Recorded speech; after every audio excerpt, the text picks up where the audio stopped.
But as a country, we don't agree on the facts right now. That's another problem. But depending on where you go in the country, you're going to get a very different description of the Civil War. And that's been a long time, and we're still arguing about it. And that's a problem because the training, the AI, reflects the opinions that went into it. There's an argument that there's a pretty strong liberal bias with the current ones out there, but there are very conservative options. And can you answer a question of who fired the first shot at Fort Sumter? Well, that's not difficult, but you may not get a consistent answer.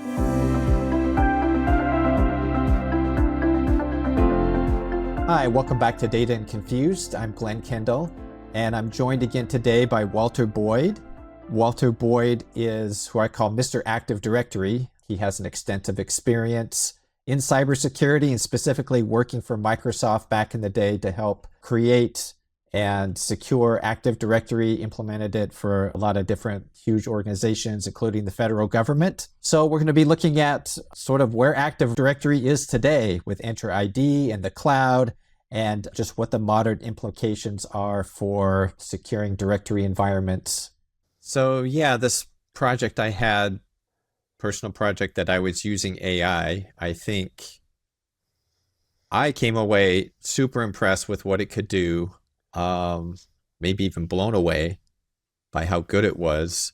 And I did have to spend a lot of time yelling at it, and maybe that was because I was trying to do too many things at once, but I have typed responses that had no business going into an LLM. I've been so frustrated with them. exactly. Yeah. So, but at the end of the day, I was thrilled because just a lot of the, just kind of the annoying part of the programming, it took away from me. And I could just, from the logic standpoint, it's just like, I want you to do this. I want you to do this. Here's this API. I don't want to have to figure out how to call this API. I know there's some JSON. Go figure out the settings. Here's my API key. What else do you need? And then once it figured it out, it's like, okay, here's what I want to do. I want you to change this light. And I want you to, increase its brightness. I want to change colors. I want you to do it over this period of time. Give me the settings that I need to pass to the API to do it. And it just does it like that. It's like, thank you. Yeah. I mean, the things that it does well, it does exceptionally well. And, generally speaking, better than most of us. I mean, I think a lot of people look at most large language models at this point, and the large language models write significantly better than most people do. If I really work at it, I can construct some language that's better, but it require 100 times the effort. Yeah, and it depends on what you're doing, right? If you are an author and that is your craft, then your craft is wordsmithing, right? And so we wouldn't want a modern day Mark Twain to just give up being Mark Twain and instead use an AI. And we still want that person to wordsmith. But even that, it is actually, it's pretty good at like, hey, give me some options for this, just as an idea starter. That's true. Now it's stealing those ideas from existing content, because that's fundamentally the way the training works.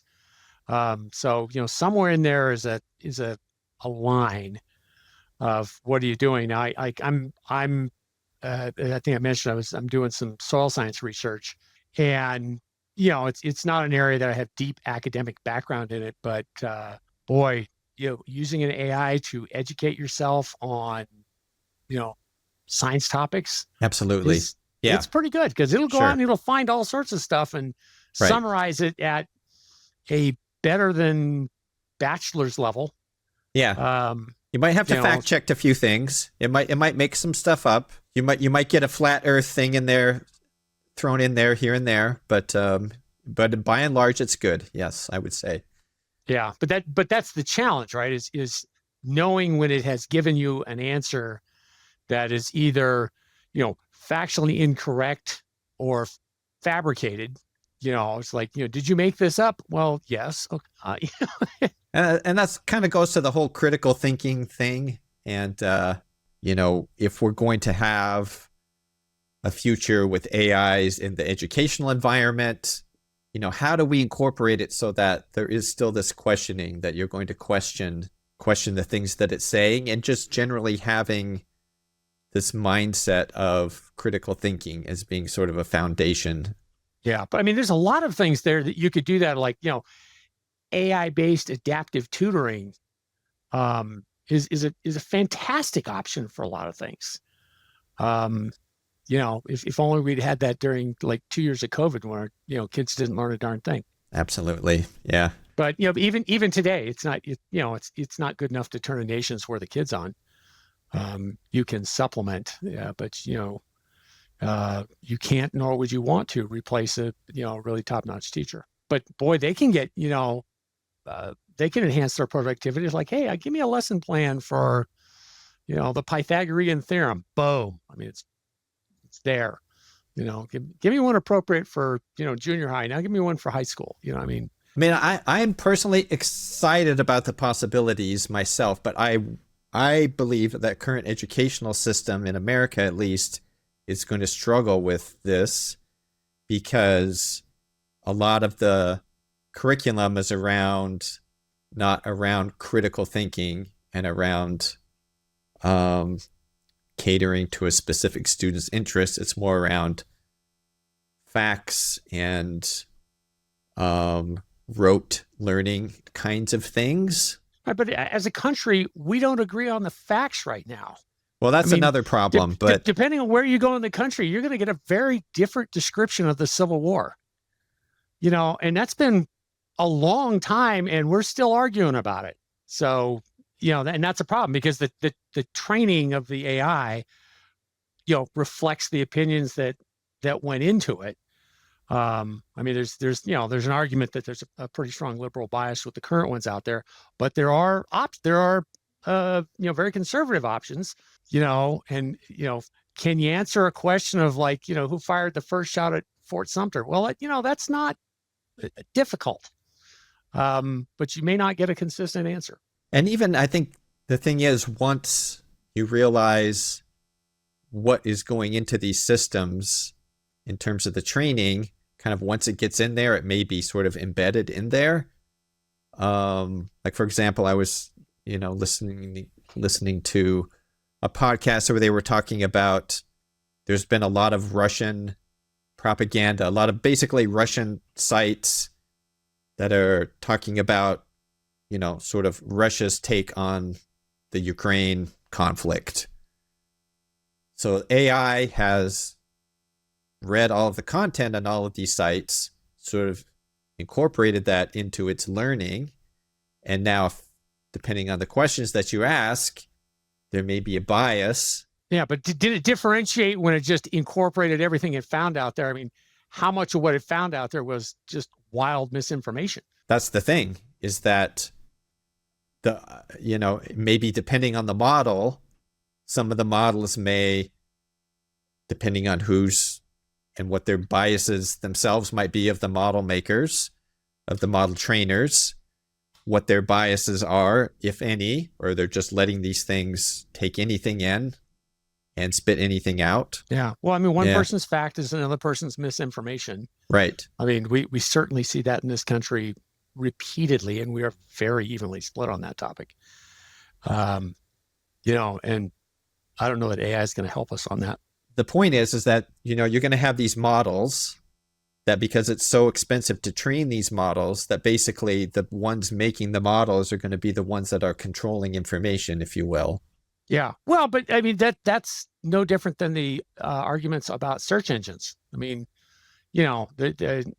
Google has been accused of that for a couple of decades now of, depending on their ranking algorithm, they can promote some views and suppress others.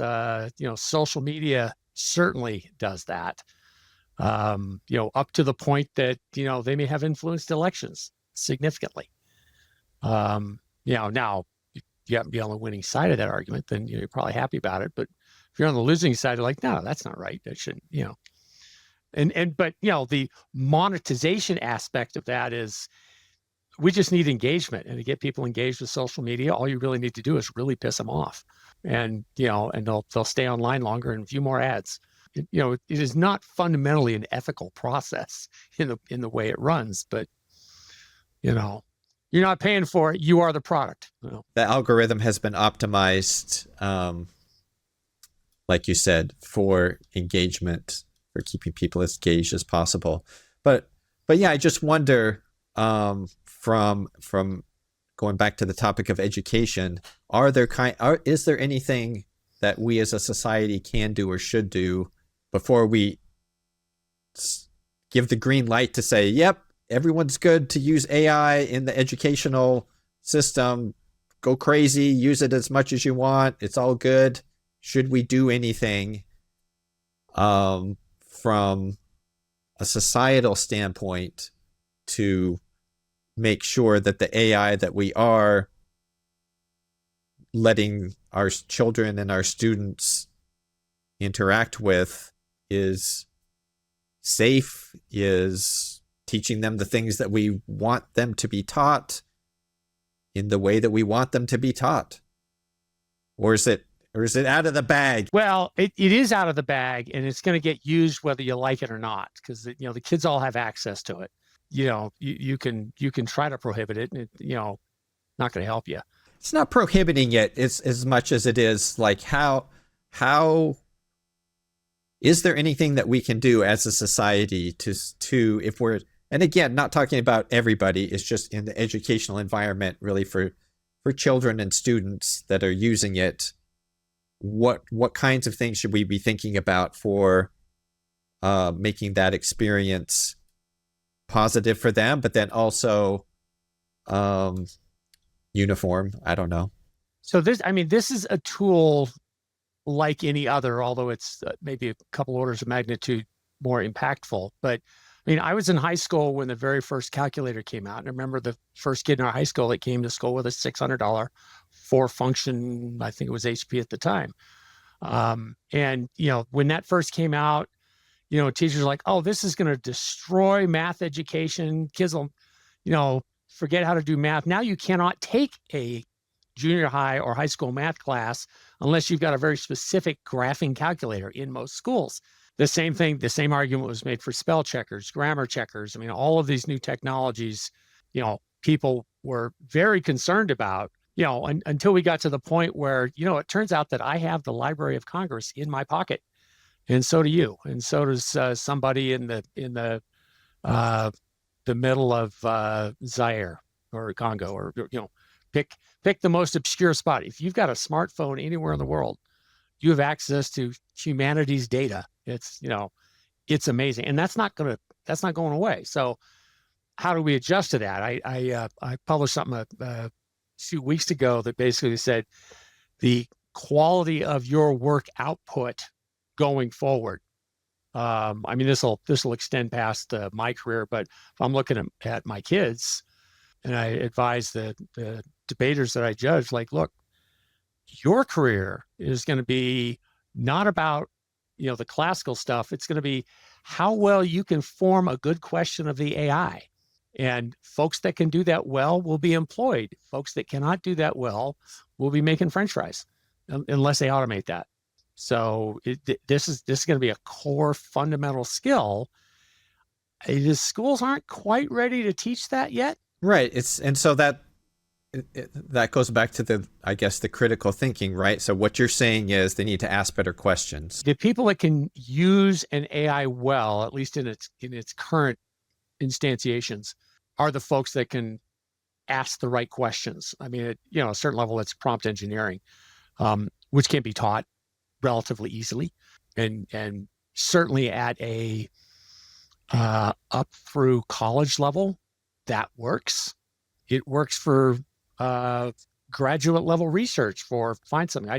I ran one the other day that just said, hey, give me the top research papers on microbial diversity in soil, which admittedly, that was pretty darned obscure, unless you happen to work in that field. I've got 130 tree orchard, sure. So it's a big deal for me.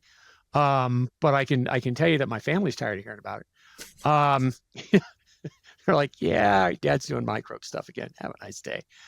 But it's an area. It's a developing area, very rapidly developing, and there's academic literature on this, and I'm using it as a education accelerator. that same process can apply to less esoteric things, probably easier. I mean, if you want to do base level math, base level history, base level science, all of that is pretty well known and well published.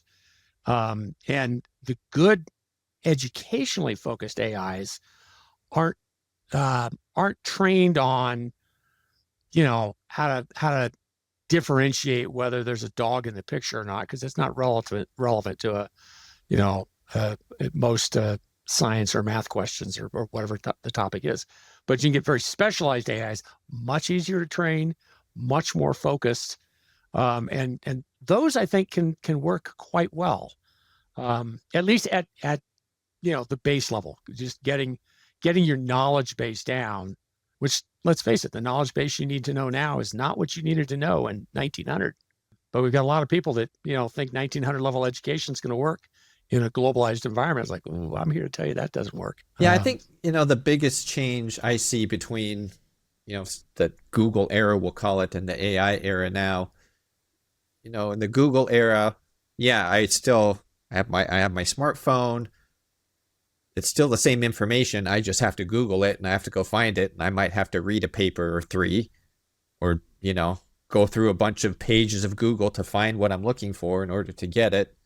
Now it will just give me the answer. It will give me the cliff notes of all of that. So it'll summarize it. It'll summarize that for me. But before, I would do that. It'll do it based on how good its training is. I mean, you're only going to get back the quality of the training that went into it. So is it biased?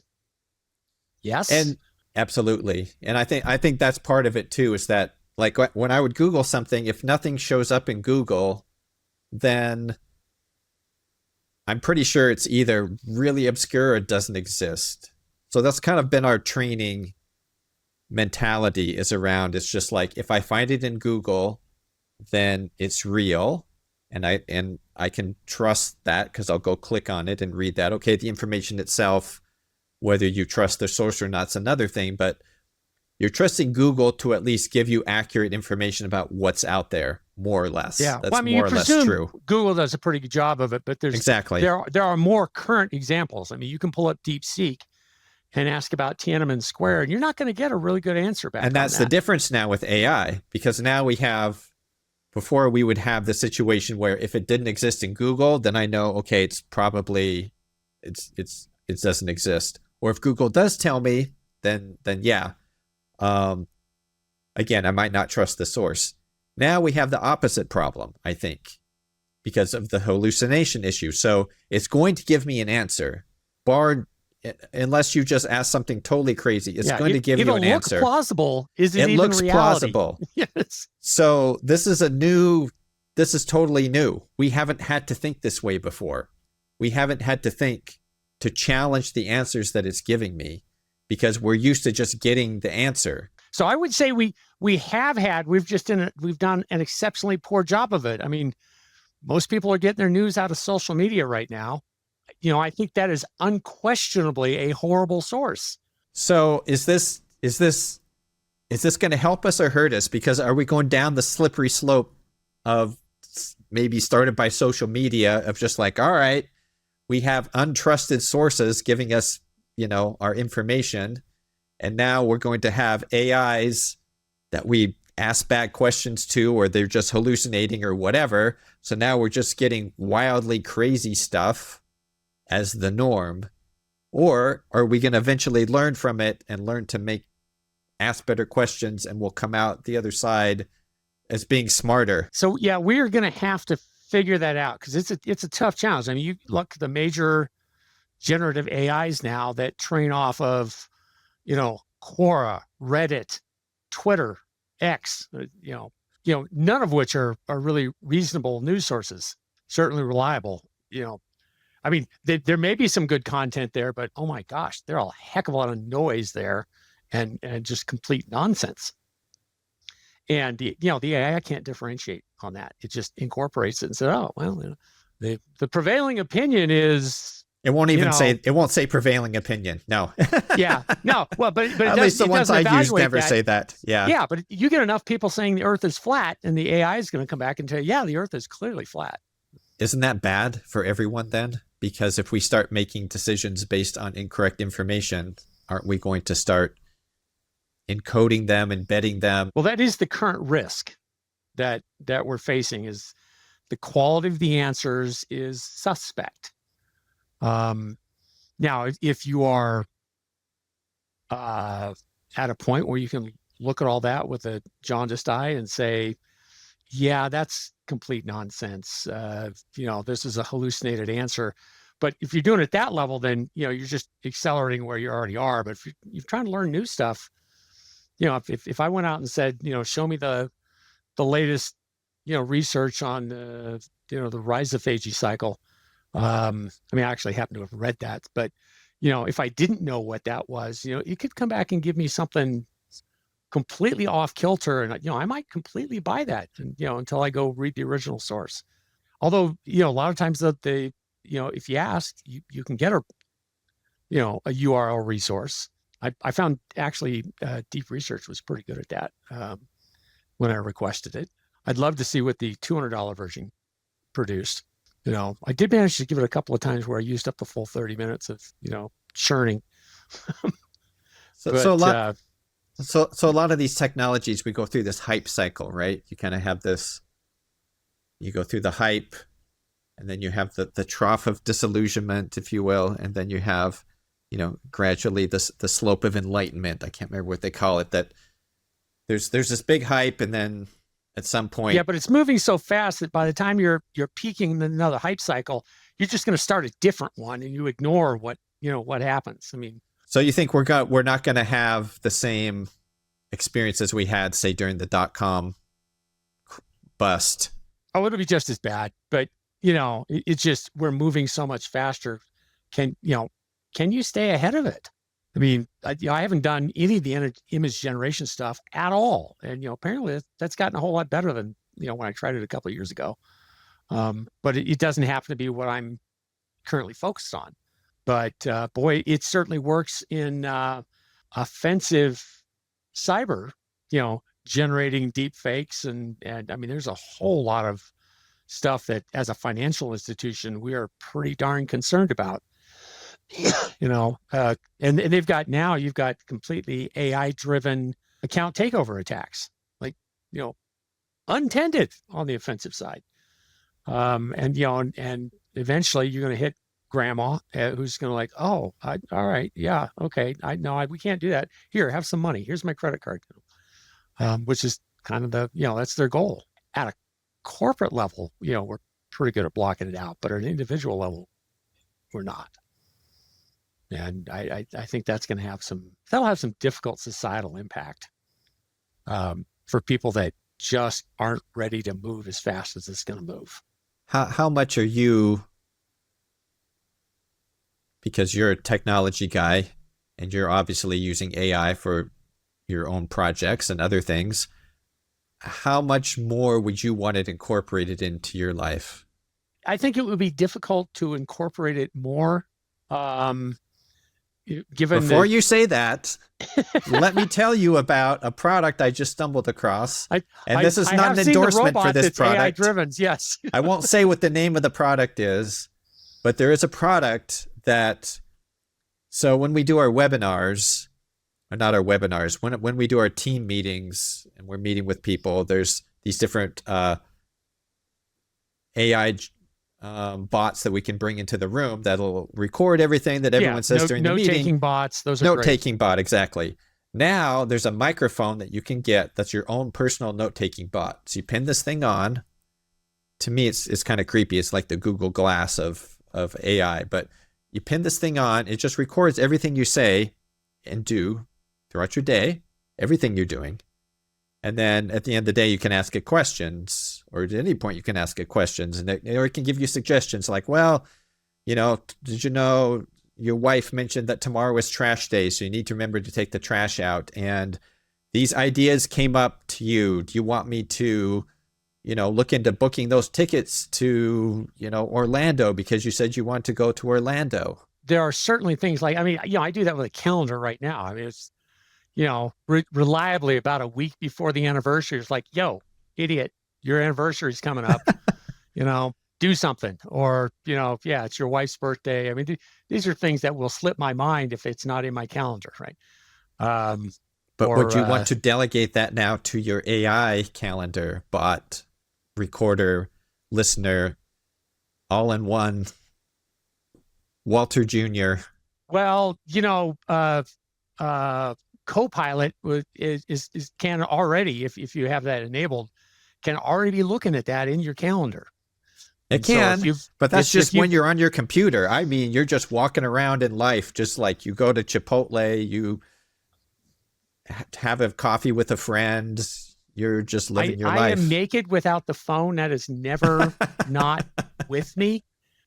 I guess that's your own discretion how much you're actually using it. But I stumbled across this thing. I was just like, I could see it, but at the same time, it had that Google Glass kind of creepiness. It's just like this always on thing that seems overly invasive, and it was way too much.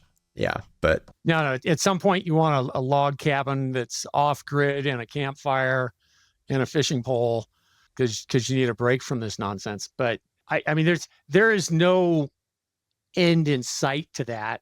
Actually, Microsoft did publish. Well, I had a video, and I want to say it was Brad Smith, president. Saw it a couple of months ago that basically said, we're about to enter the fourth industrial revolution. You've got the first one in Britain with iron and iron workers. Then you have the classical industrial revolution that we recognize in the late 1800s. And then you have the, computer revolution that we all grew up with. And, now you've got the AI revolution, and they are, likely to be equally impactful. I mean, I've been looking at AI. I said, wow, this looks bigger than the internet. I mean, I got a clear memory of, the internet coming about. And, yeah, it changed a lot of things, but boy, AI looks like it may do well. It has the potential to do more. Done well, grandma could interact with AI. Just ask a vocal question.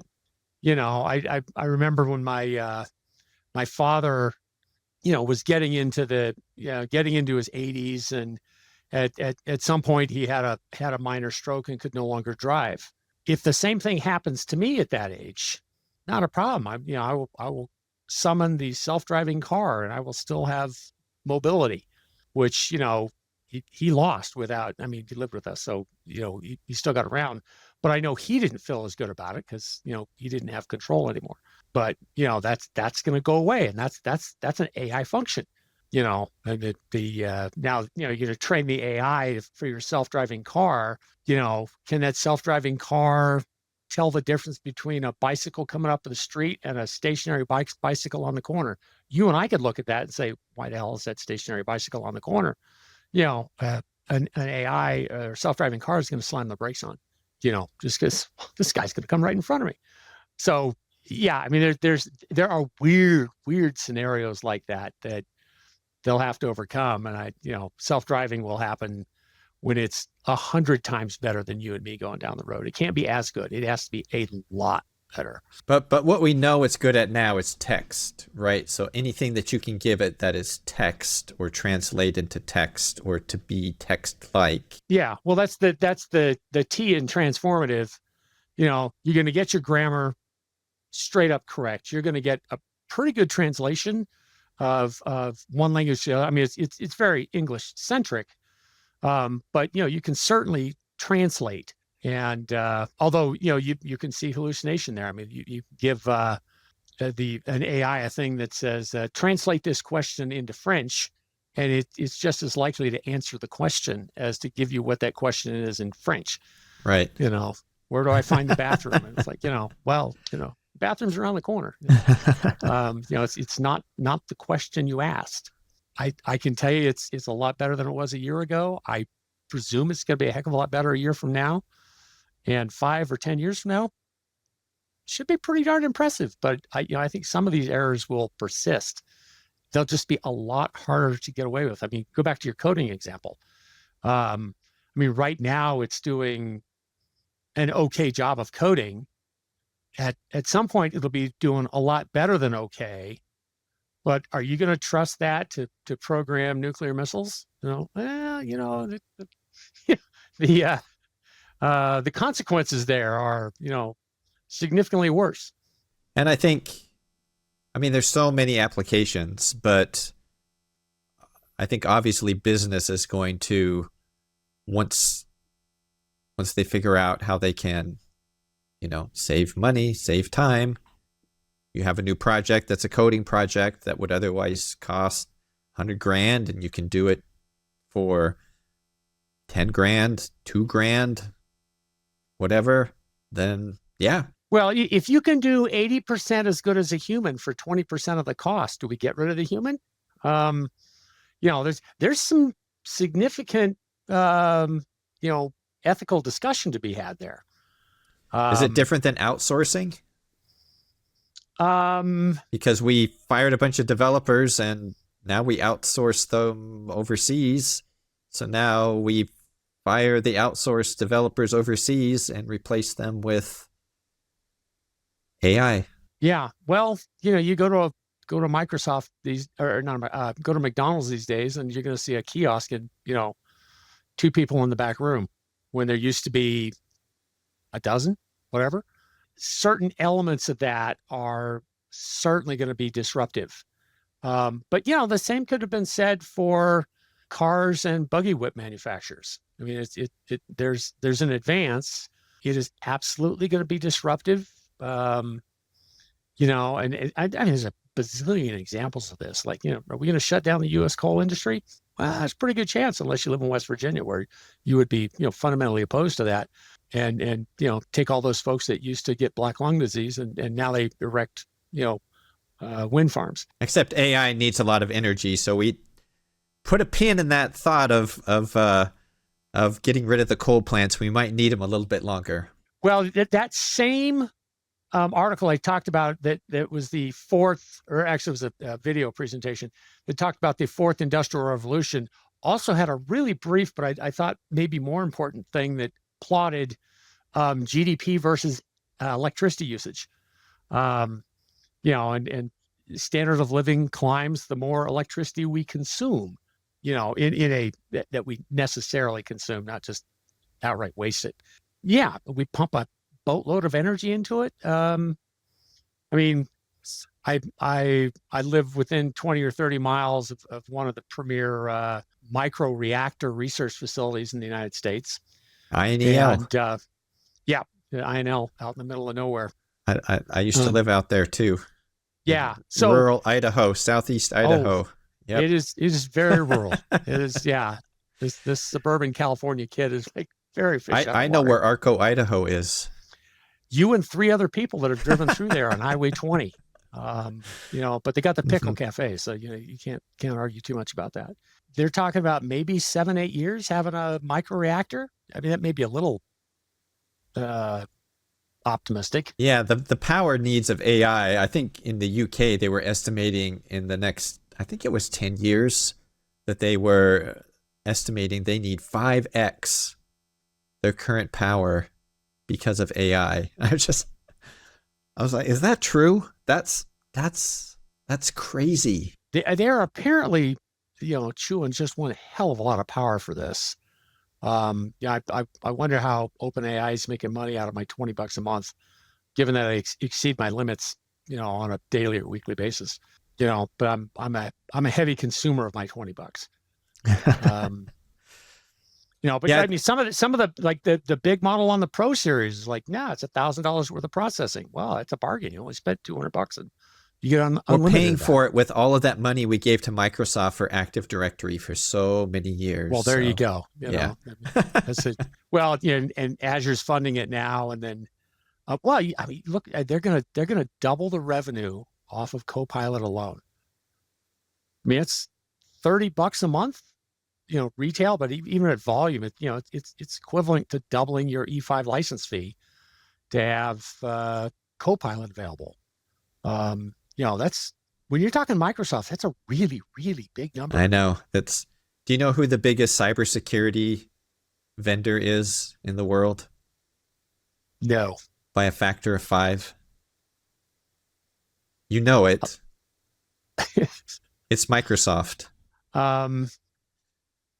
They are 5 times times the revenue just in cybersecurity than a pure play cybersecurity vendor.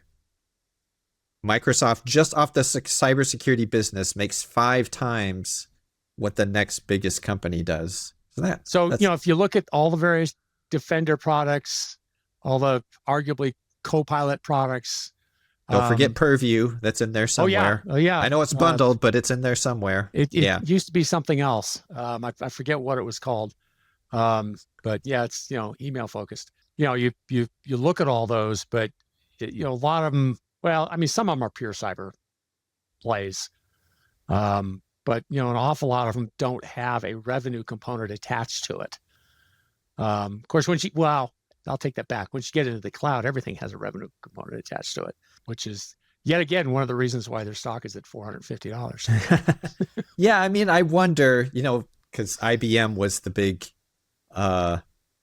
player in the day, who oddly enough is an AI player, and pretty good from what I hear. But I wonder, in the .com days, now we see Google, Amazon, of course, Microsoft reluctantly got kicking and screaming into the internet age. But you had these .com startups that ended up becoming these juggernauts. Now, in the age of AI, is that a possibility? Because everything needs to be based on these AI models, which take billions or hundreds of billions of dollars to train and maintain. And so obviously only the current juggernauts can fund that. So are we getting a situation where there's only going to be, it's basically going to be, a monopoly, or there's only going to be a very few players in the AI in terms of the models, right? These large language models, because no one else can afford to be in that space. Well, I mean, I've got a list of over 100 of them. But they all use ChatGPT, or they're using Anthropic, or they're using one of the other LLMs, right? So I can start an AI company, but I'm just using someone else's AI. I'm just using it in a clever way. Did DeepSeek actually train their AI, or did they just power suck off of OpenAI? That's true. That is a good. Is that valid training? I think that's the question. Is it possible, because they trained off of the already trained models?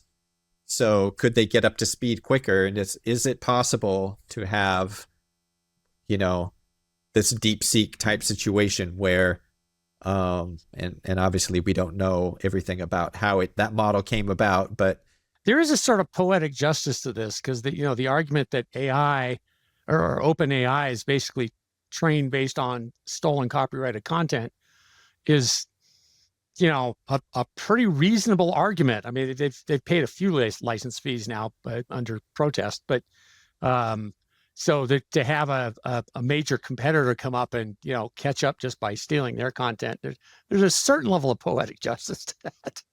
That's true. Yeah.